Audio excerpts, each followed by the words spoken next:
Well, I feel like, I mean, half those people are just mad about the schism, the O&A schism. Oh, that's a tremendous part of it, yeah. Why I don't understand taking sides with, like, the end of two grown men's friendship. It's a weird thing, you know. It's like that's basically what it is. It's like a divorce, and they're really mad. Well, Dad gave me a better birthday last year, so I like his house more. They look at it like, and again, I can only speak from what I've heard from them. Yeah. But a lot of them come from a place of like, this was a show that. It was a different fan base. It was a very aggressive fan base. Yeah. And very well, I remember when taunting. When I was a teenager, it was like, wasn't it like a bit, like a pest bit to like blow a fucking air horn in like a local news reporter's ear? No, that was the one that ended that bit actually. They got sued. Yeah. Says, yeah, let's make somebody fucking deaf. Yeah, it was just about being stupid and getting their name out there. Yeah. But when their show ended, people really did split down the middle because it was frustrating for them to see this thing that they love so much gone. Like one day it was there and one day it was gone. And then when Opie and myself didn't go with Anthony, that's when a lot of the anger came out. Like they were angry immediately that we didn't quit. Yeah, right. Which contractually we couldn't have. We would have gotten sued by Sirius. And then when we re-upped with Sirius and didn't go with Ant, I always kind of held out a secret hope that there would be some kind of reconciliation.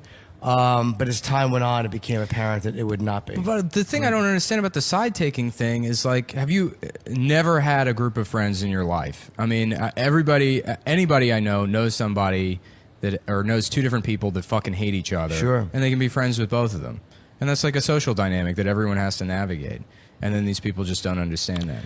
I think what bothers them is they looked at it like, these guys are very, and I mean, see, these guys meaning me too, are very real people. They tell us how things are for them, and they tell us what life is or how they see life. Mm-hmm. And then all of a sudden, this, as you said, schism, this thing happens, and it's not the way they saw it. They're like, these fucking guys were fake. They didn't tell us that they didn't like each other. Mm-hmm. They acted like everything was okay. To me, I mean, I was there every day, so I saw a lot of it. Yeah. But there were things that came out afterwards that I wasn't even aware of. You know, I didn't know exactly how Opie felt. There were times where he said things were good, and there were times where he said things were bad. So I think the fans, if I'm sitting there and I'm not 100% sure, like there's been a couple things that have happened in the time since the show ended that surprised me. Yeah. But then the fans also have to be realistic too. It's like Keith Richards and Mick Jagger really don't like each other. Yeah. Right. You know, Kiss didn't like each other for years. Yeah. Ozzy and Sabbath didn't get along at one point. It's how it is in a creative collaboration. Right. The difference is when you're hearing music, you're not hearing real opinions on a real-time daily basis. Yeah. You're not hearing the fucking recording sessions. Right. Where they're yelling at each other. So when it's just a different dynamic with talk radio, man. Fans get very attached to it. But the only thing that bothers me about the fans' reaction is the way they've kind of turned on the three of us. And it's like, man, we made you laugh for fucking 10 years. Yeah. The guys that hated us all along, that's different. Yeah. But it's like all of a sudden to have such vitriolic anger towards guys that made you... Like, I've been pissed off at people who I enjoyed, too. Yeah. But I didn't get that vengefully angry at them. I guess it's kind of like a finding out, like, wrestling is fake sort of thing. But it wasn't a fake dynamic. Right. It was, I mean, what you saw, I mean, we were trying to be... funny, and there was a lot of it they saw before it ended too. But yeah, maybe it is along those lines. They just feel deceived to a certain point.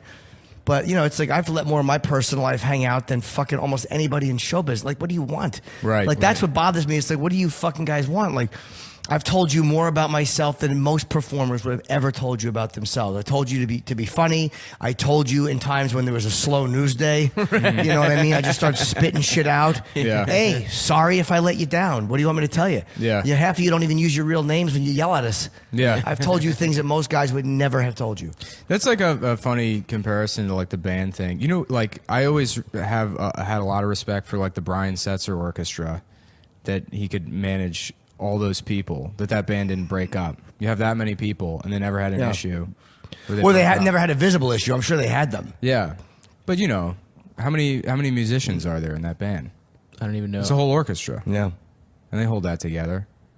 Do you think like Philharmonic orchestras have like first chair second, violin has a heroin problem. And they He have to kick fucks the him out. tuba player's, Yeah. fucks the tuba player's wife. Yeah. It probably happens all the time, and they just boot him, and you never know. It's just another jerk off in a tux. There's no attachment. There's no attachment to those people, so you'll never see them coming and going. Yeah. You know, I would, I would love to see a showboating like cello player. Just yeah. you gotta keep it together. You can no more. I don't know. Fucking just comes in, makeup. I don't know. Just like spandex. See, I don't know shit about the orchestra. I'm sorry I took this in this I'm direction. really reaching here. Yeah, Why? I I mean, got the bow ties, orchestra's violins. That's all I really understand. I had cello. That was it. Yeah, I had yeah. tuba. I don't think tubas are in orchestras, but I said it. I'm sure there are once in a while. Yeah. Or maybe that's where the rift is. You know, maybe one guy shows up with a tuba because he's better at that, and they're like, we don't need this. Whatever it just happened. That's how marching bands started. They literally walked out, just didn't stop, just kept.